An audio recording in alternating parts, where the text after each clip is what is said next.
ठाकरे यांनी मुंबईतल्या डीप क्लिनिंगला घेऊन आता पुन्हा एकदा प्रहार केलेला आहे। त्यांचं म्हणणं आहे की एकीकडे उदयनचंद केंद्राला आग लागल्यामुळे पिण्यासाठी पाणी नाहीये, 100% पाणी कपात काही विभागात आहे आणि अशा वेळी डीप क्लिनिंगचा आग्रह का केला जातो, नेमकं पालिकेत काय चालले आहे?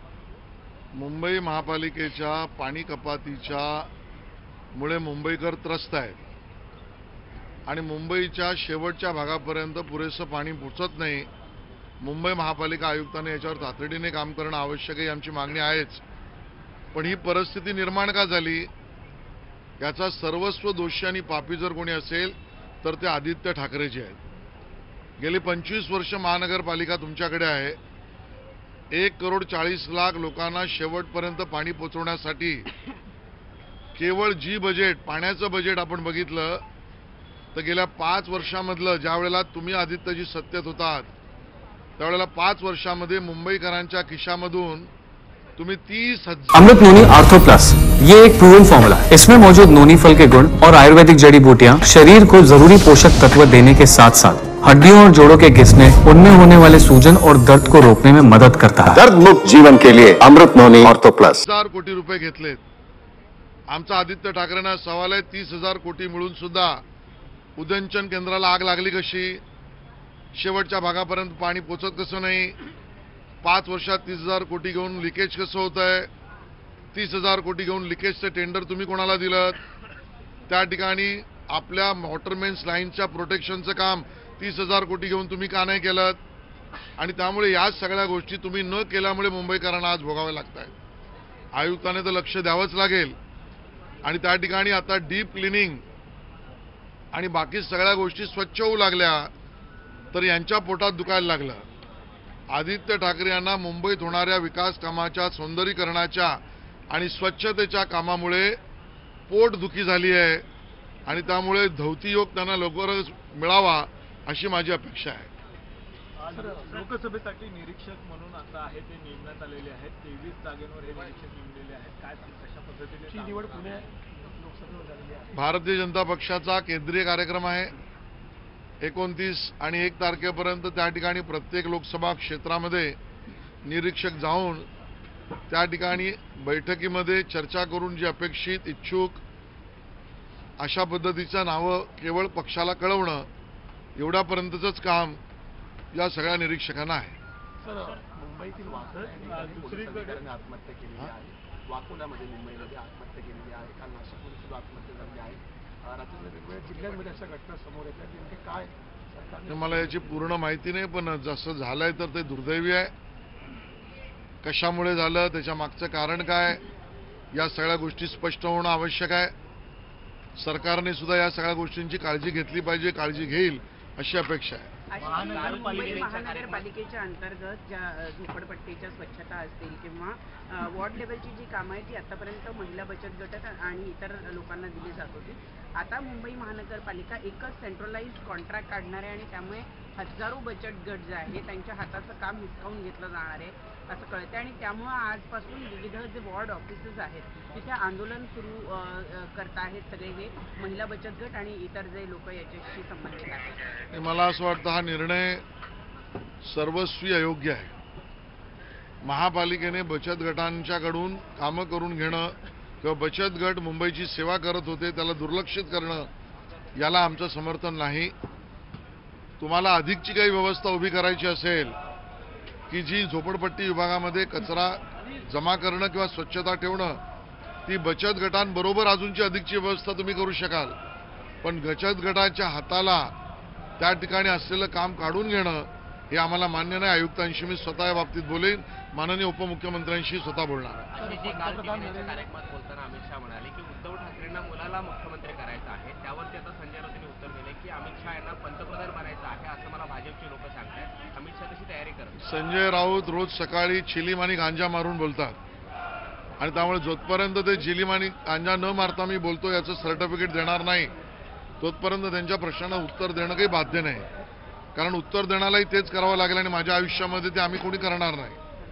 पंतप्रधान भारतीय जनता पक्षाचा नरेंद्र मोदी आहे, नरेंद्र मोदीच पुढे राहणार, अमित भाईंचंही तेच म्हणणं आहे। पण ही गोष्ट खरी आहे 2013ला त्यावेळेला ज्यावेळेला युतीमध्ये चर्चा सुरू होती आणि युती 2014ला मोडण्याआधीचं सगळ्यात महत्त्वाचं कारण जर कुठलं असेल तर ते उद्धवजींनी आदित्य ठाकरे यांना मला मुख्यमंत्री पुढे जाऊन करायचं आहे या पद्धतीची केलेली भाषा आणि अट ही त्या ठिकाणी होते, याचा साक्षीदार मी आहे. याचं कारण 2013ला जर तुम्ही आठवाल तर ज्या वेळेला राष्ट्रीय नेते आमचे देवेंद्रजी त्यांना भेटले त्यावेळेला स्वाभाविकता आमची युती असताना आम्ही म्हटलं आपण एकत्र आहोत, जागांसाठी वाद करू नका. पण तुम्हाला नीट आठवत असेल तर त्यावेळेला स्वतः आदित्य ठाकरे यांनी 151+ हा नारा अचानकपणे दिला. तो केवळ त्यांना मुख्यमंत्री आदित्य ठाकरेंना करायचं होतं आणि आदित्य ठाकरेंना व्हायचं होतं या त्यांच्या लालसेपोटी, लोभापोटी 2013 पासून हे प्रकरण चालू आहे. आणि त्यामुळे आदित्य ठाकरे यांना मुख्यमंत्री बनवण्याचा विचार 2013 पासून उद्धव ठाकरे यांच्या मनात होता. भाजपशी 2014ला तोडलेली युती ही आदित्य ठाकरेंना मुख्यमंत्री करण्याच्या लालसेपोटी होती. आणि त्याच पद्धतीने 2019ला आमच्याशी केलेला विश्वासघात आणि दगा याच्या मागचे कारण तेच होतं हे आता स्पष्ट झालेलं आहे. मोदी आणि शहांना पवारांनी ठाकरेंची भीती आहे म्हणून महाराष्ट्रातल्या गावागावात येऊन सभा घ्यावी लागते अशी टीका त्यांनी केली. कोणी संजय राऊत. मग तुम्ही काय झोळी फिरवत बसलात ते कोणासाठी? संताजी आणि धनाजी जसे त्यांना दिसत होते मोगलांना तसे त्या ठिकाणी संजय राऊत, उद्धवजींनी, शरद पवार यांना मोदी शहा सगळीकडे दिसत आहेत. आणि म्हणून ही मोगलांची फौज छत्रपतींच्यावर विश्वास ठेवून त्या पद्धतीने काम करणाऱ्या मोदी शहांचा त्या ठिकाणी पराभव करणं सोडा, सामनाही करू शकत नाही. पंतप्रधानांचा दौरा आहे आहे का? 12 कोटींचा खर्च केला जातो म्हणून आता विरोधी पक्षनेते वडेट्टीवारांनी टीका केली. मला वाटतं ज्या पद्धतीने जनतेचा, महिलांचा, नागरिकांचं समर्थन प्रत्येक सभेमध्ये भाजपला आणि मोदीजींना मिळतंय त्यामुळे पायाखालची वाळू सरकत असल्यामुळे बिनबुडाचे आरोप विजय वडेट्टीवार करणार आहेत. त्यांचं बूड आज ज्या पक्षात आहे ते उद्यापर्यंत टिकेल का याची पहिली त्यांनी शाश्वती द्यावी. भाजपमध्ये येतील ते 4 मायका 2014, 2019ला त्यांनी यवतमाळपासून सुरुवात केली होती. आजही ते यवतमाळ. मला वाटतं भारतीय जनता पक्षाचा आणि मोदीजींचा प्रत्येक नागरिकाला भेटण्याचा योग हाच लकी चार्म किंवा लकी योग आहे. यवतमाळात त्यातला एक भाग महत्वाचा आहे. जुन्या पेन्शन योजनेसंदर्भात देवेंद्र फडणवीस यांच्या समर्थनात पोस्टर वगैरे लागलेले आहेत, जाहिराती पेपरमध्ये पण लागलेले आहेत की मराठा समाजासाठी काय काय फडणवीसांनी केलं. मात्र विरोधकांकडून आता अशी टीका होते की भाजप आता श्रेय घेण्याचा प्रयत्न करतात. मला वाटतं सभागृहात वेगळं बोलायचं, बाहेर वेगळं बोलायचं, ही पद्धत जी दुटप्पी दुतोंडीपणाची काँग्रेस, राष्ट्रवादी, शरदचंद्र पवार आणि उभाटा सेना यांची जी आहे या लोकांना दुतोंडी याशिवाय दुसरं काही बोलता येणार नाही. 2014ला सभागृहात मंजूर केलेला कायदा देवेंद्रजींच्या महत् प्रयत्नाने अभ्यासानंतर पास झाला. त्याचा समाजाला फायदा झाला. त्यात आमच्या काही लोकांना मराठा समाजाच्या नोकऱ्या मिळाल्या, त्यात परदेशात शिक्षणाची सोय झाली, त्या ठिकाणी स्पर्धा परीक्षांमध्ये त्यांना मदत झाली. ती पिढी आजही आहे. आणि म्हणून याला हातच्या कंगणाला आरसा कशाला? आम्ही जे केलंय ते दाखवलंय. तुम्ही जर काही केलं असेल तर ते दाखवा.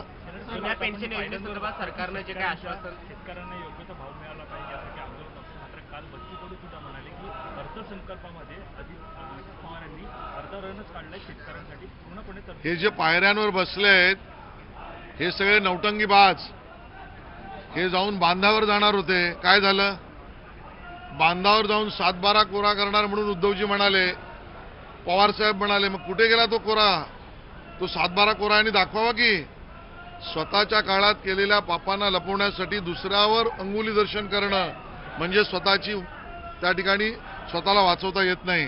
त्यामुळे सगळे नौटंकीबाज आहेत. त्यांना सगळा पहिला सवाल आहे, तुम्ही बांधावर कधी गेलात आणि 7-12 कोरा कधी केलात?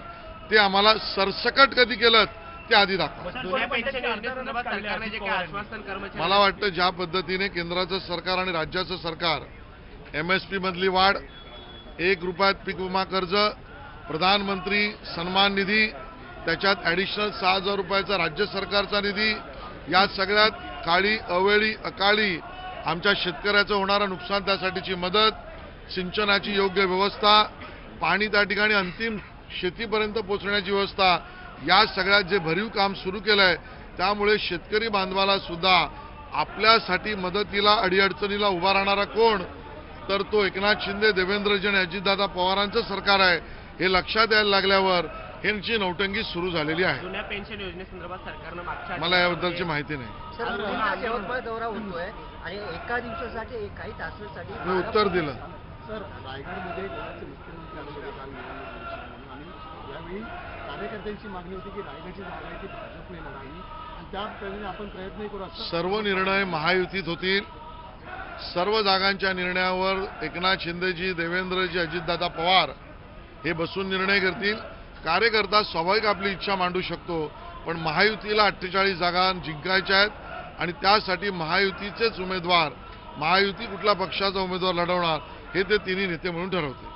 फडणवीसांविरोधात जी आक्षेपार्ह भाषा वापरलेली होती त्याचे व्हिडिओ काही राष्ट्रवादी शरदचंद्र पवार गटाच्या IT सेलच्या पदाधिकाऱ्यांनी शेअर केले. त्यांच्याविरोधात आता गुन्हा दाखल झालेला आहे पोलिसांनी. ज्या पद्धतीने टूलकिट घेऊन, माझा आरोप आहे टूलकिट, आदित्यजी ठाकरे, रोहित पवार आणि काँग्रेसचे अन्य नेते, विशेषतः आदित्यजी ठाकरे आणि रोहित पवार यांनी उभ्या केलेल्या सोशल मीडियाच्या व्यवस्थांमधनं एक टूलकिट या सरकारला बदनामीचं, देवेंद्रजींना बदनामीचं मोठ्या प्रमाणात चालू आहे.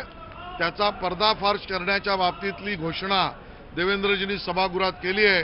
कर नाही त्याला डर कशाला, ज्यांनी केलाय त्याला भोगावंच लागेल. रोहित पवार यांचं म्हणणं आहे की SIT कशाला, मग तुम्ही न्यायाधीशांच्या अध्यक्षतेखाली समिती. मग रोहित पवार तुम्ही न्यायालयात जा. तुम्हाला कोणी अडवलंय न्यायालयात जायला? तुमची मागणी इथे मान्य नाही झाली तर न्यायालयात का मांडत नाही? अर्ध गेलं आणि अर्ध राहिलं. आता पुढचं मी बोलत नाही. या पद्धतीची आमच्या कोकणामधली म्हण आहे. रोहित पवारांचं तेच झालंय. तर असंही म्हणाले आहेत की जे पेपर फुटी प्रकरण झालं त्यामागे SIT यांनी राहायला कोणी लावली नाही म्हणून मग हे लावत नाही. मग तुम्ही कधी मागणी केलीत? रोहित पवार पायरीवर बसलेत का पेपर फुटीला? कधी सभागृहात कधी बोलले आहेत का? त्यासाठी आंदोलन कधी केलंय का? पेपर फुटीसाठी मोर्चा काढलाय का? केवळ दुसऱ्याच्या मुद्द्याला काउंटर करण्यासाठी काहीतरी मुद्दा आणला म्हणजे आपण त्या मुद्द्याशी प्रामाणिक आहोत असं लोक समजतील. हा रोहित पवारांचा बालिशपणा, एवढंच मी म्हणेन.